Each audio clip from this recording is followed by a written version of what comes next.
NCM learning centre. வணக்கம் நண்பர்களே.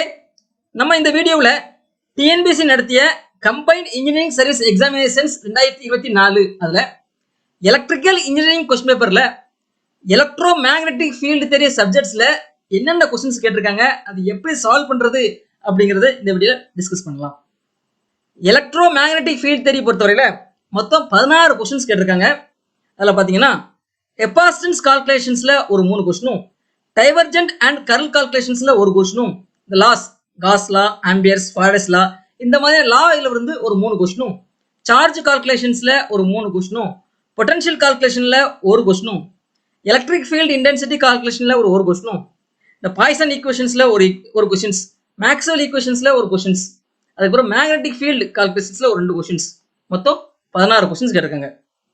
இதை வந்து இந்த டாபிக் வைஸா 1 by 1 நம்ம டிஸ்கஸ் பண்ணலாம். ஸோ ஃபர்ஸ்ட் வந்து கெப்பாசிட்டன்ஸ் கால்குலேஷன்ஸ்ல 3 கொஸ்டின்ஸ் கேட்டிருக்காங்க இல்லையா, அதை சால்வ் பண்ணலாம். அதுக்கப்புறம் இந்த டாபிக் வைஸா 1 by 1 சால்வ் பண்ணலாம். கொஸ்டின் நம்பர் 1, இந்த கொஸ்டினுடைய அப்ஜெக்டிவ் பார்த்தீங்கன்னா நம்ம கெப்பாசிட்டன்ஸ் கண்டுபிடிக்கணும். பேரலல் பிளேட் கெப்பாசிட்டன்ஸ், இந்த 2 பிளேட்டுக்கு இடைப்பட்ட ஏரியா வந்து 0.8 மீட்டர் ஸ்கொயர்னு கொடுத்துருக்காங்க. ஸோ ஏரியா கொடுத்துருக்காங்க. அந்த 2 பிளேட்டுக்கு இடைப்பட்ட டிஸ்டன்ஸ் கொடுத்துருக்காங்க. டி வந்து 0.1 மில்லிமீட்டர் கொடுத்துருக்காங்க. அந்த epsilon relative dielectric constant epsilon R கொடுத்துருக்காங்க, 1000 கொடுத்துருக்காங்க. எலக்ட்ரிக் ஃபீல்டு இ கொடுத்துருக்காங்க, 10⁶ கொடுத்துருக்காங்க. நமக்கு கெப்பாசிட்டன்ஸ் கண்டுபிடிக்கணும். ஸோ நமக்கு தெரிஞ்ச ஃபார்முலா, கெப்பாசிட்டன்ஸ் ஃபார்முலா என்னது? 2 பிளேட் கொடுத்தாங்கன்னா அது உள்ள கெப்பாசிட்டன்ஸ் ஃபார்முலா இதுதான், ஏ எப்சிலான் பை டி. இங்க எப்சிலாங்கிறது என்னன்னா epsilon naught into epsilon R. இதுல எப்சிலான் நாட்ங்கிறது என்னது? ஃப்ரீ ஸ்பேஸ்ல உள்ள டைஎலக்ட்ரிக் கான்ஸ்டன்ட். ஸோ 8.854 × 10⁻12 தெரிஞ்சதான்.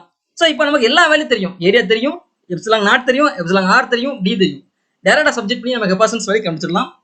ஸோ சப்ஜெக்ட் பண்ணி சிம்பிளை பண்ணோம்னா வேல்யூ என்ன வரும் அப்படின்னா 7.083 × 10⁻5 கிடைச்சிருக்கு. அப்போ ஆன்சர்ஸ் என்னன்னா 70.83 மைக்ரோஃபாரட். ஆப்ஷன் டி வந்து கரெக்ட் ஆன்சர்ஸ். ஓகேவா?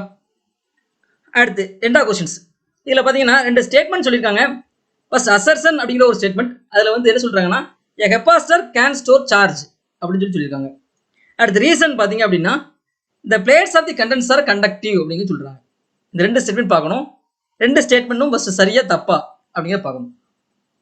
First statement capacitor can store charge, கண்டிப்பா கெப்பாசிட்டர் சார்ஜ் ஸ்டோர் பண்ணும், அது கரெக்டான ஸ்டேட்மெண்ட் தான், ட்ரூ. அந்த ஸ்டேட்மெண்ட் வந்து ட்ரூ.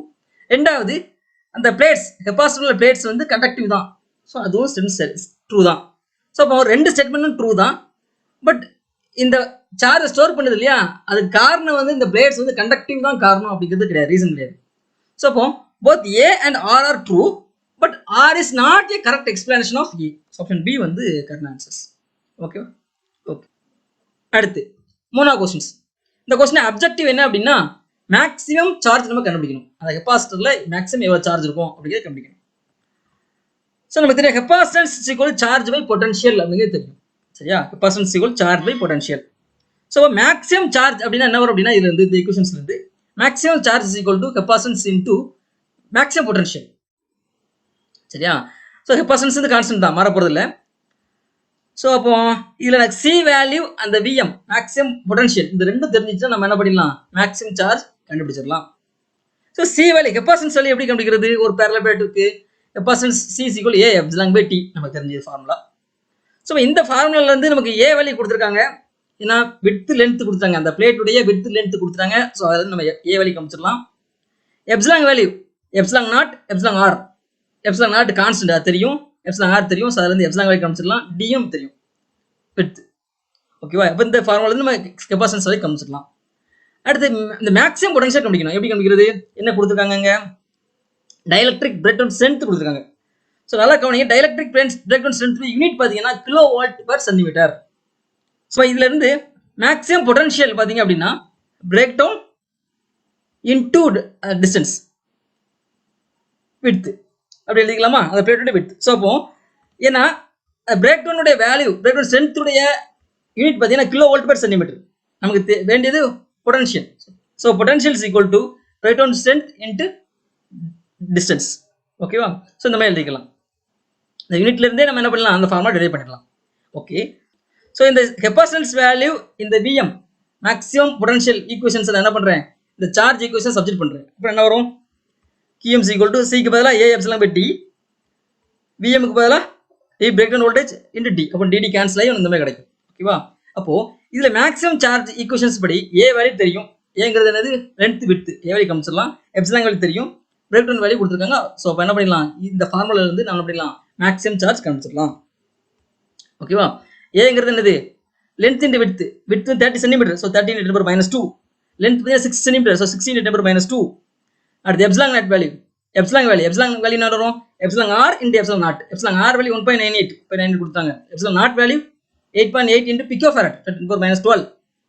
அடுத்து இன்டு பிரேக் டவுன் ஸ்ட்ரென்த் என்ன வருது? Break down 40 kV/cm. So 40 kV, அப்போ 10⁻3 divided by centimetre, so 10⁻2 divided by 10⁻2. இப்போ டோட்டலாக கிடைக்கும் 10⁻5 கிடைக்கும். ஸோ 40 × 10⁻5 கிடைக்கும். இப்போ இதை சிம்பிளை பண்ண எனக்கு என்ன வரும்? 12.545 மைக்ரோ கூலம்ஸ் கிடைக்கும். ஆப்ஷன் சி வந்து கரெக்ட் ஆன்சர்ஸ். ஓகேவா? அடுத்து டைவர்ஜென்ட் அண்ட் கர்ல் கால்குலேஷன்ஸ். இதில் இந்த ஆப்ரேட்டருடைய யூனிட் என்னவா இருக்கும்? ஆப்ரேட்டர் என்ன வரும்? Do by do X into X vector plus do by do Y into O vector plus do by do Z into a Z vector. அதான் del value. Option B வந்து correct answers. அடுத்து 5வது questions. இதில் cos லா, ஆம்பர்ஸ் லா, Faraday's லா மற்றும் இந்த electromagnetic field தியரியில உள்ள லா, இதுல இருந்து ஒரு 3 கொஸ்டின்ஸ் கேட்டிருக்காங்க. அதை சால்வ் பண்ணலாம். இந்த 5வது கொஸ்டின்ஸ் இதில் பார்த்தீங்கன்னா காஸ் லா, ஆம்பர்ஸ் லா, ஃபாரடேஸ் லா அதை லிஸ்ட் பண்ணியிருக்காங்க. லிஸ்ட் 2ல பார்த்தீங்கன்னா அதோட ஈக்குவேஷன் லிஸ்ட் பண்ணியிருக்காங்க. நான் மேட்ச் பண்ணணும். சரியா? ஸோ ஃபர்ஸ்ட் காஸ் லானா என்னங்க பார்த்துருவோம். காஸ் லாங்க எதை சொல்லும் அப்படின்னா சார்ஜ் சொல்லும். காஸ் லாங்க சார்ஜ். ஒரு க்ளோஸ்டு சர்ஃபேஸில் ஃப்ளக்ஸ் இஸ் ஈக்குவல் சார்ஜ். அது தெரியும். சார்ஜை பற்றி ரிலேட் பண்ணும். ஸோ சார்ஜுங்கிற சார்ஜ் டென்சிட்டியை பற்றி ரிலேட் ஆகும். சரியா? இந்த லிஸ்ட்டில் பார்த்தீங்கன்னா சார்ஜுங்கிற எதுவுமே இல்லை. பட் சார்ஜ் டென்சிட்டி இருக்குது. சார்ஜுக்கும் சார்ஜ் டென்சிட்டிக்கும் ரிலேஷன்ஸ் இருக்குது. ஓகேவா? ஸோ அப்போ இந்த காஸ்லாங்கிறது எதை சொல்லுது? Charge density. சார்ஜ் டென்சிட்டிங்கிறது எதில் வருது? இந்த ஃபர்ஸ்ட் ஈக்குவேஷன்ஸ் வருது. சரியா? ஸோ ஆப்ஷன் அப்போ ஏங்கிறது ஃபர்ஸ்ட், அதை மேட்ச் பண்ணிடலாம். ஓகே. ரெண்டாவது ஆம்பர்ஸ்லாங்கிறது எதை பார்க்கலாம். ஆம்பர்ஸ்லாங்கிறது எதை சொல்லும் அப்படின்னா இந்த மேக்னெட்டிக் ஃபீல்டில் கரண்ட்டை பற்றி சொல்லும். அது எதை ரிலேட் பண்ணோம்னா கரண்ட். ஸோ அப்போ கரண்ட்டுங்கிறது எதுவுமே இல்லை. பட் கரண்ட் டென்சிட்டிங்கிறது ரிலேஷன்ஸ். கரண்ட்டுக்கும் கரண்ட் டென்சிட்டிக்கும் ரிலேஷன்ஸ் இருக்குது. ஜேசி. ஸோ அப்போ இங்கே கரண்ட் டென்சிட்டிங்கிறது எதில் வருதுன்னா 4th வருது. அப்போ 2ங்கிறது 4. இதில் ஆம்பர்ஸில் பிங்கிறது 4 வரக்கூடியது. பிங்கிறது 4. ஓகேவா?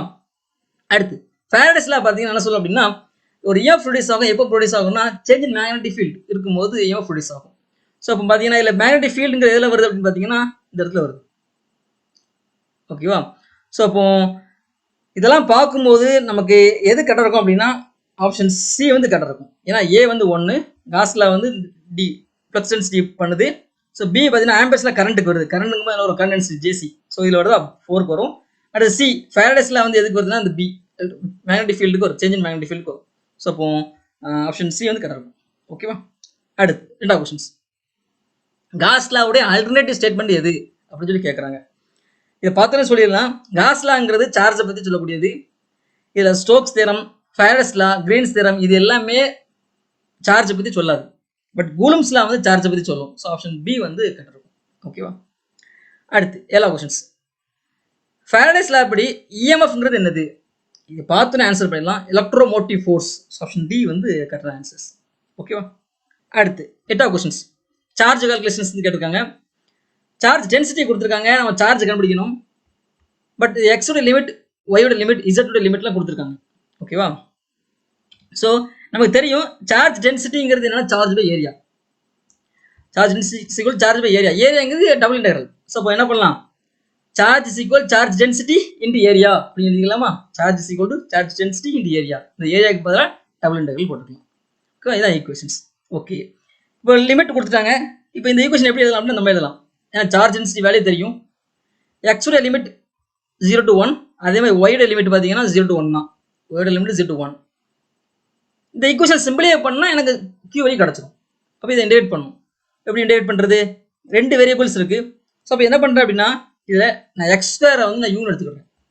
சிம்பிளிஃபிகேஷனுக்காக கொஞ்சம் ஈஸியாக இருக்கணுங்கிறதுக்காக எக்ஸ்2 யூன் எடுத்துக்கிறேன். அப்போ என்ன வரும்? இது டிஃபரன்ஷியேட் பண்ணால் 2x dx = duன்னு கிடைக்குமா? கிடைக்கும். ஓகே, அப்போ இதை அப்படியே நான் சப்ஜெக்ட் பண்ணுறேன். எக்ஸ் டிஎக்ஸுக்கு பதிலாக du/2ன்னு சப்ஜெக்ட் பண்ணுறேன். இப்போ கிடைக்கும். அதையும் x2க்கு பதிலாக u அப்படி நான் சப்ஜெக்ட் பண்ணுறேன். அப்போ என்ன வரும்? லிமிட் மாற போகிறதில்ல. ஏன்னா x 0 இருக்கும்போது u 0, x 1 இருக்கும்போது u 1. அதே லிமிட் தான் கிடைக்கும். ஸோ அப்போ நம்ம கிடைச்சிருந்தா. ஸோ இப்போ எக்ஸ் டிஎக்ஸுக்கு பதிலாக du/2 1/2 போட்டாச்சு. ஒய் அப்படி போட்டாச்சு. x2க்கு பதிலாக u, மற்றெல்லாம் அப்படி தான், வேறு ஒன்றுமே இல்லை. ஸோ ஃபஸ்ட் இதை இன்டெகிரேட் பண்ணுறேன். இன்டெகிரேட் பண்ணால் என்ன வரும்? யூ பொறுத்து ஃபஸ்ட் இன்டெகிரேட் பண்ணுறேன். யூ பொறுத்து இன்டெகிரேட் பண்ணால் யூ பவர் 3/2 கிடைக்கும். எனக்கு இந்த மாதிரி கிடைக்குமா? ஏன்னா 3/2 எக்ஸ் பவர் என் என்ன வரும்? X power n + 1/n + 1. So இப்போ என்ன ஒரு இந்த மாதிரி கிடச்சிருக்கு. ஸோ 3/2 + 1 3/2 + 1 5/2 கிடைக்கும். டினாமினேட்டரில் 5/2 கிடைக்கும். இப்போ நியூமரேட்டர் வரும்போது 2/5 கிடச்சிருக்கு. ஓகேவா? ஸோ இது 5/2 கிடச்சிருக்கு. ஓகே. ஸோ லிமிட் சப்ஜெக்ட் பண்ணுறேன். இந்த மாதிரி எனக்கு வந்துடுது. ஓகேவா? இப்போ நான் திரும்ப என்ன பண்ணுறேன்? ஒய்யால் இன்டெகிரேட் பண்ணணும். ஒய்யால் இன்டெகிரேட் பண்ணுறதுக்கு என்ன பண்ணுறேன் அப்படின்னா, y² வந்து பின்னு எடுத்துக்கிறேன். அப்போ 2y dy = dv கிடைக்கும். y dy = dy2 கிடைக்கும். சரியா? சிம்பிளிஃபிகேஷன் ஈஸியஸ்ட்டுக்கு தான். எனக்கு டபுள் இன்டெகிரல் எனக்கு நல்லா தெரியும்னா நீங்கள் ஈஸியாக சால்வ் பண்ணிடலாம், வேறு ஒன்றும் இல்லை. செட் பண்ணி இன்டெகிரேட் பண்ணுறேன். அப்போ எனக்கு என்ன கிடைக்கும்? 1/5 இந்த வேல்யூ அப்படியே கிடச்சிருது. இந்த y dyக்கு பதிலாக நம்ம என்ன பண்ணுறோம்? dv/2 போடுறோம். ஸோ அதனால் 1/2 போட்டுருந்தேன். சரியா? அதுக்கப்புறம் எக்ஸ் பவர் n மாதிரி இருக்குது. ஸோ எக்ஸ் பவர் n-க்கு பதிலாக 5/2 இருக்குது. அப்போ என்ன வரும்? எக்ஸ் பவர் n + 1 5/2 + 1 அப்போ 7/2 கிடைக்கும். டிவைடட் பை 7/2 நியூமரேட்டர் 2/7 கிடைக்கும். ஓகேவா? இது வந்துருச்சா? ஓகே. அடுத்து லிமிட் சப்ஜெக்ட் பண்ணுறேன். ஃபஸ்ட்டு 1ங்க சப்ஜெக்ட் பண்ணணும். வீக் பதிலாக 1. அடுத்து வீக் மைனஸ் போட்டு வீக் = 0 சப்ஜெக்ட் பண்ணால் எனக்கு இந்த மாதிரி கிடைக்கும். ஓகேவா? இதை சிம்பிளை பண்ணோம்னா எனக்கு என்ன வருது அப்படின்னா 33.167 கிடைக்கும். ஸோ ஆப்ஷன் ஏ வந்து கரெக்டான ஆன்சர்ஸ். ஓகேவா? அடுத்து 9வது கொஸ்டின்ஸ். இதுவுமே சார்ஜ் கால்குலேஷன்ஸ் தான். இதில் பார்த்தீங்கன்னா டோட்டல் ஃப்ளக்ஸ் நம்ம கண்டுபிடிக்கிறோம். சரியா? இதில் 3 சார்ஜ் இருக்குது. 30 நானோ கூலும் அது ஒரு பாயிண்ட்ல இருக்குது. -20 நானோ கூலும் அப்படிங்கிற சார்ஜ் வந்து 0,0,0 இருக்குது. 10 நானோ கூலும்ங்கிறது 1,5,-1ங்கிற இடத்துல இருக்குது. சென்டர்லேருந்து நான் என்ன பண்ணுறேன்? 6 மீட்டர் கியூப். அப்போ சென்டர்லேருந்து இங்கே ஒரு 3 மீட்ரு, இங்கே ஒரு 3 மீட்ரு. சரியா? அந்த மாதிரி இருக்கும். ஸோ இப்போ 3 மீட்டருக்கு வெளியே போயிடுச்சுன்னா அந்த சார்ஜ் வந்து அவுட் சைடு, பாக்ஸுக்கு அவுட் சைடில் போயிடும், அந்த கியூபுக்கு வெளியே போயிடும். ஸோ இப்போ பார்த்தீங்கன்னா இதில் இந்த 3வது சார்ஜ் 10 நானோ கூலும்ங்கிற சார்ஜ் வந்து 1,5,-1 அந்த லொக்கேஷன் இருக்கிறதுனால அந்த 6 மீட்டருக்கு அவுட் சைடில் போயிடும். ஏன்னா மொத்தம் 3 மீட்டர் தான். லெஃப்ட் ரைட் ரெண்டுலேயே 3 மீட்டர் தான் இருக்கும். சென்டராக இருக்குது. ஸோ அப்போ இங்கே என்ன 3ங்கிற பாயிண்ட்டுக்கு வெளியே போயிட்டனாலே அது வந்து அவுட் ஆயிடுது, அந்த கியூபுக்கு வெளியே போயிடுது. ஸோ அப்போ அதோட வேல்யூ 0ன்னு எடுத்துக்கணும். இந்த 10 nano coulomb outside the box. இப்போ இன்சைட் கியூப்னு பார்க்கும்போது மொத்தம் 2 சார்ஜ் தான். அப்போ நெட் சார்ஜ் பார்த்தீங்கன்னா 10 நானோ கூலும். ஆப்ஷன் பி வந்து கரெக்ட் ஆன்சர்ஸ். ஓகேவா? அடுத்து 10வது கொஸ்டின்ஸ். வால்யூம் சார்ஜ் டென்சிட்டினா என்ன? வால்யூம் சார்ஜ் டென்சிட்டிங்க charge by volume. Current density current by area. Volume charge டென்சிட்டிங்க charge by volume. Option D வந்து கரெக்ட் ஆன்சர்ஸ்.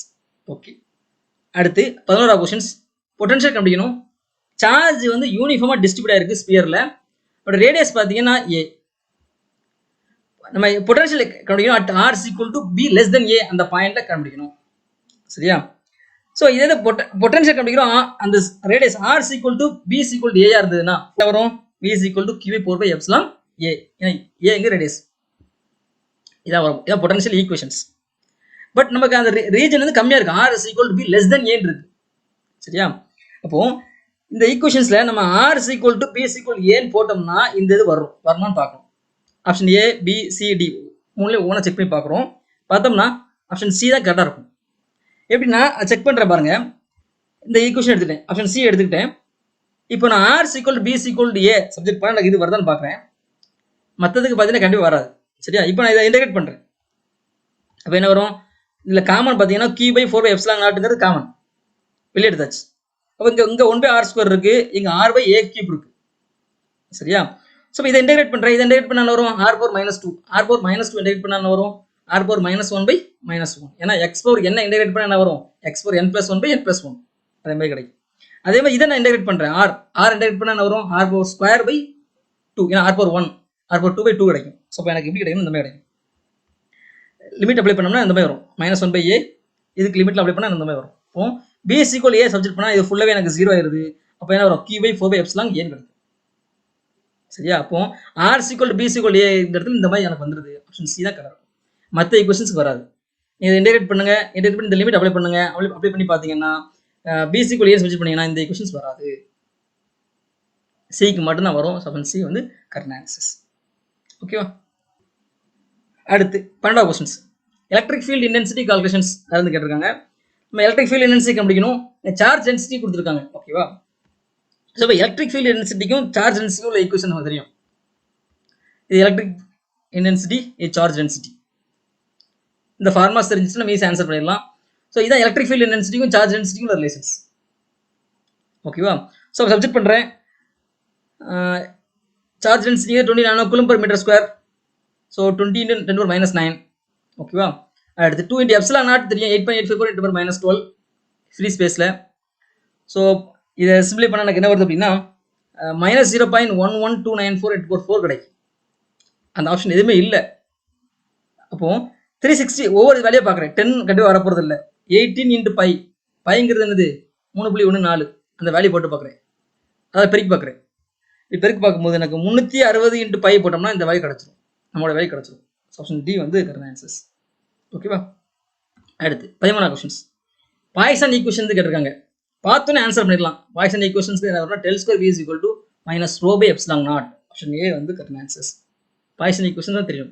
அதே பாய்சன் ஈக்குவேஷன்ஸ், மேக்ஸ்வெல் ஈக்குவேஷன்ஸ், அந்த லாலாம் நீங்கள் இதில் ஞாபகம் வச்சிங்கன்னா ஈஸியாக நம்ம ஆன்சர் பண்ணிடலாம் இந்த மேக்னெட்டிக் ஃபீல்ட் தியரி பொறுத்தவரையில். அடுத்து 14 கொஸ்டின்ஸ். மேக்ஸ்வெல் ஈக்குவேஷன் வந்து கேட்டிருக்காங்க. இதில் எந்த ஈக்குவேஷன்ஸ் வந்து மேக்ஸ்வெல் ஈக்குவேஷன்ஸ் கிடையாதுங்கிறாங்க.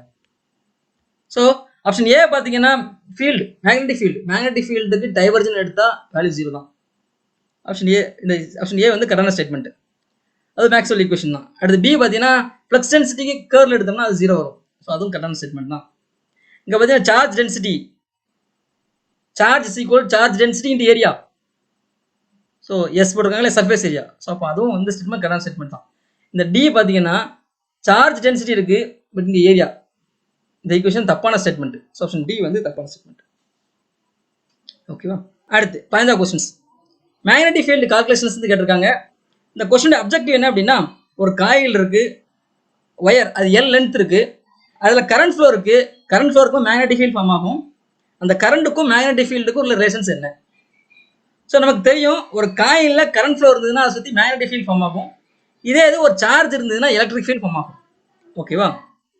ஓகே, இப்போ ஒரு காயிலுக்கு மேக்னெட்டிக் ஃபீல்டு ஈக்குவேஷன்ஸ் என்ன அப்படின்னா B is equal to μ0I/2R. இதுதான் ஒரு சர்க்குலர் காயிலுக்குள்ள magnetic field relations formula.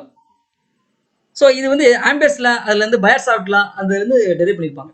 Okay, இப்போ ஆர்ங்கிறது என்னன்னா radius of the circular coil, radius. But இங்கே லென்த் தான் கொடுத்துருக்காங்க. சர்க்குலர் காயிலுங்கும் போது L is equal to 2/R நமக்கு தெரியும்.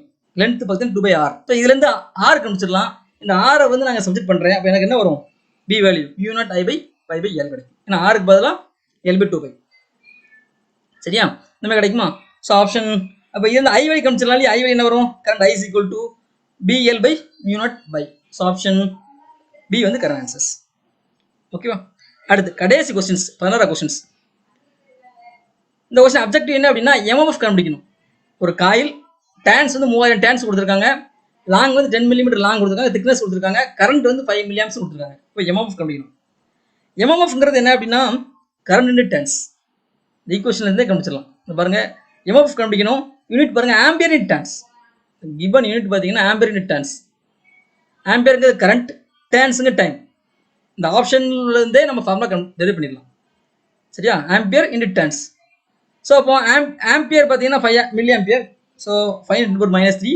டேன்ஸ் பார்த்தீங்கன்னா 3000 டேன்ஸ். ஸோ 3000 இதை சப்ஜெக்ட் பண்ணோம்னா 15 ampere turns. So option B வந்து கரெக்ட் ஆன்சர்ஸ். ஓகேங்களா? ஓகே, இந்த கொஸ்டின்ஸ் டிஸ்கஷனில் ஏதாவது டவுட்ஸ் இருந்தது அப்படின்னா இந்த வீடியோட கமெண்ட் பாக்ஸில் உங்கள் டவுட்டை போஸ்ட் பண்ணுங்க, அதுக்கான கிளாரிஃபிகேஷன்ஸ் கிடைக்கும். நம்ம சேனலை கண்டினியூஸாக வாட்ச் பண்ணுங்க, டெஃபினட்டாக உங்களுக்கு ஒரு நல்ல நாலேஜ் கிடைக்கும், எக்ஸாமினேஷன்ஸில் நல்ல ஸ்கோர் எடுக்க முடியும். ஓகேங்களா? Good, thank you. தேங்க்ஸ் ஃபார் வாட்சிங். Click the subscribe button and hit the bell icon for notification. Like, comment and share.